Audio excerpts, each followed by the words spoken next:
cuándo es la edad adecuada, idónea para poder ver estos temas de planes privados, de inversión? No hay una edad como tal, pero sin duda alguna en la juventud. Tras que tenés tu primer empleo, lo ideal sería iniciar a pensar en tu futuro financiero. Eso no significa que si ya estás en tus 30 o tus 40 no puedas iniciar a invertir. Claro que puedes hacerlo, lo importante es iniciar. El detalle está en iniciar lo más pronto posible. Y ahí caemos a un tema muy importante, Muriel, que es la importancia de educarnos financieramente desde jóvenes. Hola a todos, les saluda Camilo Caldera y les doy la bienvenida a una nueva entrega de nuestro podcast, un espacio creado para emprendedores y líderes en la búsqueda de mejora continua. El día de hoy tenemos dos excelentes anfitrionas, nuestras colegas Muriel Gaitán y Vesta Barberena, con un capítulo titulado Aprovechando el tiempo, el camino hacia la independencia financiera. En este episodio, Muriel y Vesta les compartirán sobre la importancia de invertir desde jóvenes, la magia del interés compuesto utilizando el tiempo a nuestro favor y una interesante perspectiva de la situación de seguridad social a nivel mundial. Si quieren contactar a Muriel y Vesta, pueden hacerlo visitando sus redes sociales en Instagram, Muriel Gaitán Asesora, y Vesta.asesor de seguros o en sus perfiles de LinkedIn. Esperamos disfruten de este capítulo y no duden en dejarnos sus comentarios sobre lo que más les gustó de este podcast. Bienvenidos todos a un episodio más de Provident Podcast. El día de hoy vamos a conversar sobre diferentes temas, cómo establecer meta financiera iniciando jóvenes. ¿Cómo estás, Vesta? Bien, Muriel, gracias a Dios aquí acompañándote, muy contenta. ¿Y qué te parece si iniciamos hablando sobre un tema súper importante y que ha tenido auge estos últimos años, que es la situación actual de la seguridad social en los distintos países del mundo? Ah, claro que sí, es un tema que lo vemos en todas las redes sociales, en todas las noticias y que cuando vemos este tipo de noticias pensamos que pasa solamente en el país donde nosotros vivimos, ¿verdad? Y vos nos puedes comentar un poquito que no es así, no es tan así. De hecho, hay una gran incertidumbre en torno al futuro de las pensiones, no solo de países como Nicaragua o Latinoamérica. Esto no es propio de nuestros países. Esto es algo que se viene dando en los distintos países del mundo, incluso países del primer mundo o países desarrollados. Por ejemplo, este año, en Francia, en marzo, hubo una serie de protestas porque el gobierno reformó la ley pasando la edad de jubilación de los 62 a los 64 años. Claro. Entonces hay una gran incertidumbre sobre esta situación y una desconfianza. Hoy en día la gente se documenta más, sabe más sobre cada tema. Entonces esto va provocando que estas instituciones se vean cada vez más incompetentes para abarcar la gran masa de fuerza laboral o de personas que trabajan en empleos atípicos que están surgiendo en estos tiempos modernos. Por ejemplo, tenemos a los digital nomads o a los nómadas digitales, ¿cuál es su característica principal? Que ellos trabajan en línea y viajan en las distintas partes, viajan por el mundo, pues. Y ahí me surge un ejemplo de un cliente que a sus 50 años andaba buscando un plan de retiro. Pero ¿qué pasó con él? Él era originario de El Salvador, cotizó en El Salvador porque ahí inició su vida laboral, migró, trabajó en Canadá, se legalizó y cotizó en Canadá. Y por último terminó acá en Nicaragua porque su esposa es nicaragüense. Pero ¿qué pasa con él? No cumple con las condiciones de ley que estos países dicen para poderse jubilar. Ni en El Salvador, ni en Nicaragua porque no cotizó ni en Canadá. Claro, y no solo pasa en países lejanos como Francia, como lo comentaste, no nos vayamos largo, en Honduras ya no existe una escala de ingresos que puedas recibir pensando en obtener algo de la seguridad social de tu país, ya ahí te retirás con el salario mínimo. Entonces imagínate vos si estás acostumbrado hoy a vivir con un salario, un ejemplo de $800,000 y con eso te cubre tus necesidades, diversión, salud. ¿Cómo vas a hacer para poder vivir solamente con $200? O sea, no vas a poder hacerlo. Además que cada vez que vamos a esa etapa, querramos o no, es una etapa que demanda mayores temas en recursos de salud, por ejemplo. Entonces, sí o sí, es algo que tenemos que ver desde jóvenes, cómo podemos ir complementando estos temas de la seguridad social y no dejando esa responsabilidad que es muy propia en un gobierno o en una ley que va a cambiar en el tiempo. Así es, y ahí es donde nos preguntamos o nos empezamos a hacer estas preguntas. ¿Será que voy a alcanzar pensión? ¿O será que va a ser suficiente? Entonces empezás a pensar en otras opciones. ¿Sí Claro o no? que sí, claro que sí. Y eso es lo importante y por lo cual traemos este tema a la mesa. Tenés que desde joven buscar opciones. ¿Cuál va a ser la mejor opción? Bueno, la que se adecue a tus necesidades financieras, las de hoy y las del futuro. Y que sea un plan que te permita ir flexibilizando en el tiempo. No puede ser algo estático, escrito en piedra. Debe ser algo en que a medida que van pasando los años, vos lo podás ir ajustando de acuerdo a lo que vas financieramente va cambiando en tu vida. Así es, y es por esa razón que los planes de retiro privado se construyen de forma personalizada, porque tus necesidades no son las mismas que las mías. Claro. Y mis expectativas probablemente tampoco. Entonces, como todos somos seres diferentes, individuales, se construyen de esa forma. Y hablando de estos temas, cada vez se hace más evidente que debemos buscar alternativas para poder asegurar nuestro futuro financiero. Y aquí viene como que la pregunta del millón, ¿ves? ¿Cuándo es la edad adecuada, idónea para poder ver estos temas de planes privados, de inversión? No hay una edad como tal, pero sin duda alguna en la juventud.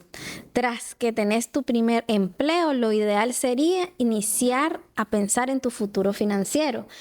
Eso no significa que si ya estás en tus 30 o tus 40 no puedas iniciar a invertir. Claro que puedes hacerlo, lo importante es iniciar. El detalle está en iniciar lo más pronto posible. Y ahí caemos a un tema muy importante, Muriel, que es la importancia de educarnos financieramente desde jóvenes. Claro, lo ideal sería que desde nuestras casas o desde la educación que recibió cada quien estuviera incluido esta parte de cómo administrar nuestra finanza. Obviamente nos damos cuenta de hasta que estamos hasta aquí de deudas o hasta que vemos otros temas importantes, le vamos dando valor, ¿verdad?, a cómo administrar nuestro dinero. Sin embargo, eso viene también de patrones familiares, de cómo hemos visto que nuestros padres gastaban su dinero, que compraban o que no compraban, etcétera. Pero nosotros podemos hacer un cambio desde hoy, ¿verdad?, invirtiendo en nuestra educación financiera. Así es, y esto también tiene mucho que ver con el tema de las prioridades. ¿Cuáles son nuestras prioridades? Porque cuando nosotros tenemos nuestros primeros chequecitos de nuestros primeros salarios, ¿qué es lo primero que pensamos? Lo primero que pensamos es comprarnos la pantalla más grande, la consola de videojuegos del momento, incluso pensamos en comprarnos un carrito. Y yo recuerdo mucho una frase que mi padre siempre me decía y es: hija, un carro no te da un negocio ni una inversión, pero un negocio sí te puede dar un carro. Entonces es como algo de pensar a futuro y cambiar esa mentalidad o esos patrones que venimos repitiendo. Claro, y el tema es no gastar, porque sería ilógico que tengamos un ingreso y no gastemos nada. Si el tema del gasto es parte de nuestra vida, si se activa la economía de un país, ¿cierto? Pero el tema es gastar de forma inteligente. Una forma fácil de iniciar es, por ejemplo, educándote. Como no necesitas una gran cantidad de dinero, sino que comprando un libro que te ayude a entender cómo funciona el dinero. Eso te abre la mente a ver otras alternativas, a ver la vida de una forma diferente, hablando de los temas financieros. Así es, hay distintas formas de invertir. Y todo lo anterior no sirve de nada si no establecemos metas y objetivos financieros claros, los que idealmente deberíamos de trazarnos lo más pronto posible. Es decir, igual que pensar en tener unas finanzas sanas a futuro, lo esencial es empezar lo más pronto posible. Entre más joven sos, es muchísimo mejor. No vaya a pasar como el señor de 50 años que apenas hasta ese momento empezó a pensar en su retiro. Entonces, claro, no significa que no puedas establecerte metas financieras a mediana edad. Siempre puedes hacerlo, pero es importante hacerlo lo más pronto posible. Que sean metas claras. Y esto nos va a llevar a buscar cuáles son las mejores herramientas financieras para poder cumplir esos objetivos o esas metas. Entonces ahí empezamos a pensar cuáles serían las características de una excelente herramienta financiera. O sea, ahí podemos pensar en varias, como por ejemplo el tiempo, el efecto del tiempo. Volvemos a lo mismo, entre más joven sos, mejores rendimientos vas a obtener porque tenés más tiempo, incluso para modificar tu producto o tu plan en base a las necesidades que te va surgiendo en el camino. Porque si vos empezás joven, probablemente no tengas hijos en ese momento o personas que dependan financieramente de vos. Entonces, el tiempo es un factor fundamental. En segundo lugar, pues, el rendimiento. Que tenga un excelente rendimiento que al menos compense, ¿verdad?, el crecimiento de la inflación para evitar la pérdida del poder adquisitivo con el crecimiento de la misma. Porque no es lo mismo o no valen lo mismo, por ejemplo, acá en Nicaragua, 500 pesos hoy que lo que valían hace 10 años. Exactamente. Y con esto llevamos a un tema fundamental en una excelente herramienta financiera, que sería en este caso la magia del interés compuesto. Claro que sí, Vesta. Debemos de, como bien lo dijiste, una vez que ya te estableciste qué es lo que quieres lograr, pues ahora es ver dónde voy a lograr ese objetivo. Y eso te va a ayudar eligiendo un instrumento financiero adecuado a ese objetivo financiero. ¿Qué es lo que pasa? Estas características no pueden ser aislantes unas de otras, porque, por ejemplo, una cuenta de ahorro en cualquier institución financiera te puede dar herramienta, o sea, puede tener la característica del interés compuesto.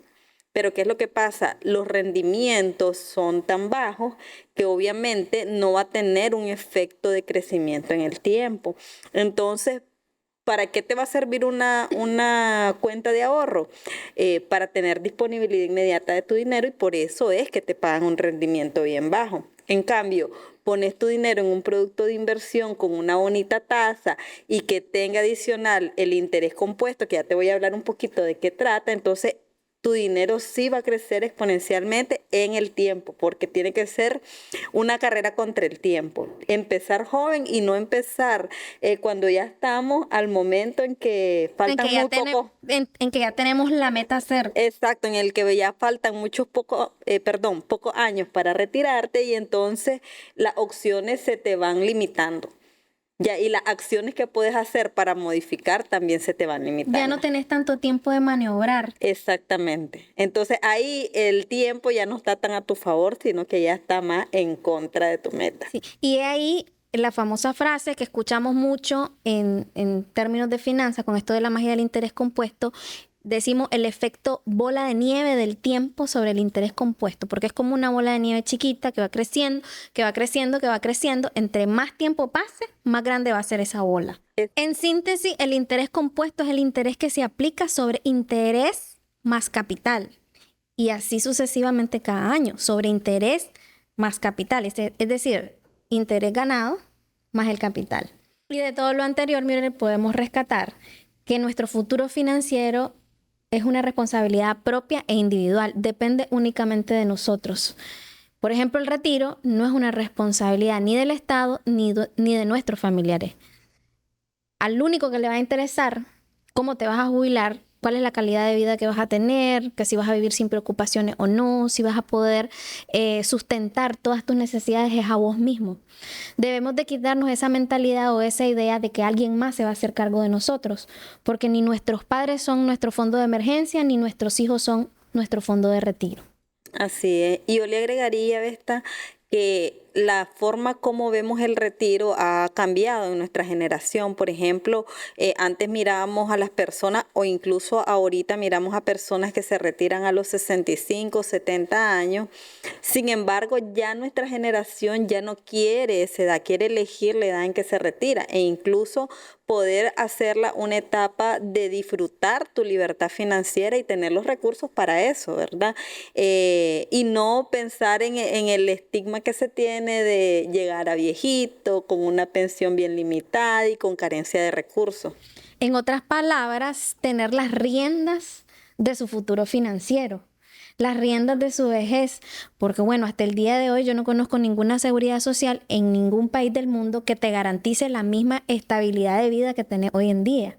Entonces, depende de nosotros y de las herramientas que elijamos y que nos hayamos trazado los objetivos financieros correctos. Y eso va ligado también, Vesta, a la educación financiera que nosotros tengamos.